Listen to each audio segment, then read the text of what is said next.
Hello, AP European History Scholars. Today we are going to be talking about art of the interwar period. And the first thing I want to say is that the subtitle here is really critical for us. It is all about the ideas. In contrast to many other movements, artistic movements that we've discussed, this is not about a technique. It's not Impressionism that uses on plein air, and then, the Impressionist artists are going to defy the conventions of the academy and kind of paint different subjects. They like modernism and things like that. But it's around a technique, a way that you paint. There were other artists who were painting particular subject matters, realists, romantics. There were different techniques that were applied. So we want to have perception and depth going way back to the Renaissance. What's really different about the art of the interwar period, which in many ways actually starts before World War I, but it comes into its own in the interwar period, it's popularized then, is that it's about the artist's relationship to an idea. It's not a particular medium that they're working in. It's not about a technique that they're applying. It's about how an artist represents an idea or how the idea is represented through the art.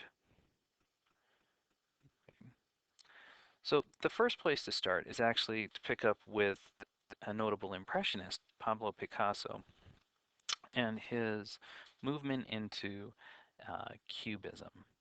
Now, as you look at Les Demoiselles d'Avignon, and you're free at any point in time to, of course, stop and pause about on these pictures a little bit more and go into detail on them. But as you look at this particular one here, you're going to see that the shapes don't reflect what you would normally expect. Things like a nose here, eyes that are not proportional. Imagine for a moment the work of Sigmund Freud. And what Freud is doing psychologically is to say that the mind has distinct parts and that they operate separately. Picasso is taking that idea that, like, whether it's atoms in physics that are not sort of solid things, but they have electrons that spin off and go in different directions, that things have parts and subparts, and that you can move them around and recreate something new from what already existed. It's that idea that what is real that is in front of us can be manipulated, that it has parts that can be divided. And that's a pretty radical kind of an idea. Marc Chagall is a Russian painter, and you can see him building on some traditional art forms here as well. For example, in the bottom of the picture here, we have the smaller figures. If you go all the way back to the Middle Ages and to our earliest paintings, you remember the donors' pictures were there. So there's sort of a story within a story. We have the definite cubist look up here in the corner in terms of the hat, the broad color fields that are going to anticipate some of the work that comes along later. The color palette, okay, and the material that's used, this is a pastel, and if you remember from the Impressionists, we've got Degas. So we can see this Chagall work as sort of a transitional piece. It's using Cubist technique, it's borrowing a color palette of the Impressionists, it's using those materials of the Impressionists, it's sort of drawing in some ways as well on folk traditions. You see the soldier in the uniform though, and a tip of the hat to nationalism. The next one we see here is from 1920. Still definitely a cubist kind of one, but we're beginning to stray into other kinds of ideas as well. And Georges Gros was a German, and in this particular area you have the amputee, so reflection of World War I with the cross, the German flag here of the Weimar Republic. But what's interesting is, what about the ideas? Okay, what's he saying here about the mind? How do we feel about the man who was in the military?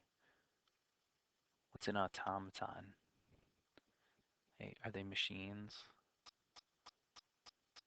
Empty-headed machines? Are these the bureaucrats? So it's a reflection in part of this kind of an idea. Are people just numbers? Okay. Georges Gros again, eclipse of the sun, probably a more concrete explanation, an exploration tipping further into surrealism, okay, dealing with unrealistic ideas, dealing with what the imagination has to offer, okay, what someone might see in a dream. And look here, we have again a general, and look what's up here. Okay, what's being eclipsed, and with what is it being eclipsed? How do we view our society? How are these merchants of death? One of the other movements to consider is the Bauhaus movement, which is located in a number of cities. And this is one of theirs. You're going to have a text that goes along with this that really explains what the Bauhaus philosophy was. But what's interesting about it, to me, is it's the simplicity. Today we look at a building like this and we say, well, of course, that sort of reflects a modern idea. This is when modern architecture was invented. It celebrates the idea of design as well. So when you go to, art museums, you see certain furniture, or even everyday objects that were designed to be beautiful but useful and to have a modern, sleek feel. It's really an interesting kind of a concept. And so here, after the war, when they're looking around for something that's real, they say, well, we've got a response to the war, all of the old world social order, all of the old conventions that we had, those are obsolete. We live in a new world now, and a new world has to embrace the modern. And this is where we see the Bauhaus coming in.